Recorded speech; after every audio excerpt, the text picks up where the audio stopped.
क्रिस्त में प्रिय मित्रों, आप सबों को क्रिस्त जयंती पर्व की ढेर सारी शुभकामनाएं बड़े दिल से मैं अदा करता हूं। इस्यास नबी के ग्रंथ में एक सुंदर सा वचन है।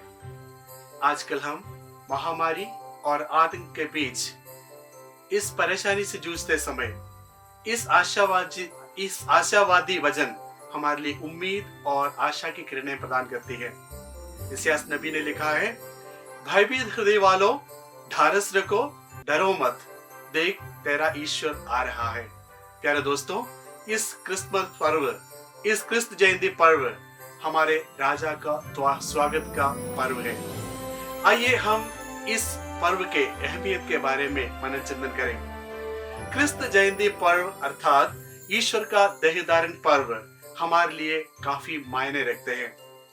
देहधारण पर्व अर्थात ईश्वर इंसान बनने का पर्व हमारे लिए हमारे जीवन का आधार है, क्योंकि एक परिपावन ईश्वर अपने सर्वोच्च महिमा छोड़कर एक निरे इंसान बनकर पापी मनुष्य को ईश्वर के समान बनाने का प्रयास है देहधारण पर्व।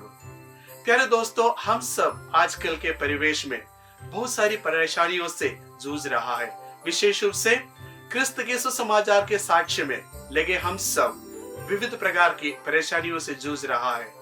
आज के इस वर्तमान परिवेश में ईश्वर का देहधारण पर्व अर्थात ईश्वर इंसान बनने का पर्व हमारे लिए उम्मीद के किरणें लाता है। प्यारे मित्रों, सर्वोच्च गगन में ईश्वर की महिमा और पृथ्वी पर मानवों को शांति, ये स्वर्गदूतों की गीत हमारे लिए और उम्मीदें प्रदान करती है। प्यारे दोस्तों, ईश्वर एक महान सर्वोच्च अधिपति होने के बावजूद एक साधारण मनुष्य बनकर हमारे बीच में अवतरित हुआ। इसका तात्पर्य है हम पापी मनुष्य को अपने पापों से बचाने के लिए और विनम्रता का पाठ सिखाने का निर्णय ईश्वर ने लिया है। जैसे हम जानते हैं, देहधारण पर्व अर्थात क्रिस्त जयंती पर्व हमें कुछ अच्छी सीखें बताती है। विशेष रूप से विनम्रता का और प्रेम का, सेवा भाव का और आत्म संयम का बातें हमें सिखाती है। इन बातों से ईश्वर हमें यह बताना चाहता है कि हम सब अपने जीवन में विविध परेशानियों से गुजरते समय हम भी ईश्वर के इस पुत्र के इन महान मूल्यों को अपनाएं। जैसे हम संत लूकास के सुसमाचार के 2 अध्याय के 7वां वाक्य में पढ़ते हैं, उसने अपने इकलौते पुत्र को जन्म लिया और उसे कपड़े में लपेटकर चरनी में रखा, क्योंकि उन्हें सराय में जगह नहीं मिला। एक सनातन ईश्वर, सर्वशक्तिमान ईश्वर, उन्हें जन्म लेने का जगह सराय में नहीं मिलता है। जहां तक मेरा अनुमान है, सराय में जगह तो था, लेकिन सराय रखने वाले लोगों के दिल में जगह नहीं था। शायद हमारे जीवन में भी हमें परख कर देखना है। ईश्वर हमारे जीवन में प्रतिदिन जन्म लेते हैं। क्या हम हृदय से इसे स्वागत करने को तैयार हैं? क्या हम इनके मूल्यों को अपनाने के लिए तैयार हैं? इसलिए इस क्रिसमस पर्व, इस क्रिस्त जयंती पर्व हमें प्रभु के इस विनम्रता का और दिए हुए परिवेश में जीवन बिताने का सबक सिखाता है। इस पुत्र के माँ मरियम और इस पुत्र के पालक पिता यूसुफ किसी भी प्रकार की शिकायत ईश्वर से नहीं किया जब उन्हें सराय में जगह नहीं मिला। तो उन्होंने सहर्ष इन सब परेशानियों को स्वीकार किया और ईश्वर की इच्छा के अनुसार, ईश्वर के दूत की आज्ञा अनुसार अपने जीवन को आगे बढ़ाया और अपने प्रिय पुत्र बालक यीशु का संरक्षण दिया। प्यारे दोस्तों, इस देहधारण पर्व हमें उस क्रिसमस की याद दिलाता है।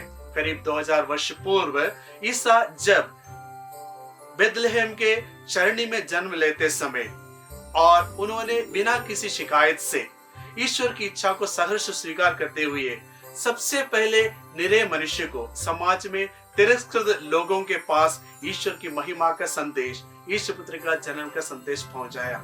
इससे तात्पर्य है ईश्वर पुत्र का जन्म संदेश हर एक व्यक्ति के जीवन में पहुंचना है। शायद गडरियों के पास ईश्वर पुत्र का जन्म का संदेश पहुंचते समय कभी भी उन्होंने इसे सोचा नहीं होगा हमें ऐसा सौभाग्य प्राप्त होगा। महल में रहने वालों को छोड़कर, राजाओं को छोड़कर, ज्ञानियों को छोड़कर सबसे पहले ईश्वर के जन्म का संदेश गडरियों के पास पहुंचा।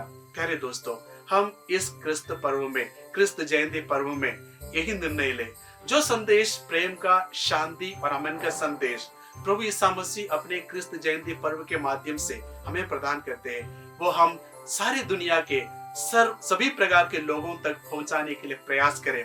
विशेष रूप से उन तमाम लोगों तक ईश्वर पुत्र के जन्म का संदेश पहुंचाने के लिए प्रयास करें, ताकि हर एक व्यक्ति जान जाए और खुशी का एहसास करे हमारे लिए एक पुत्र जन्मा है, हमारे लिए एक राजा बना है।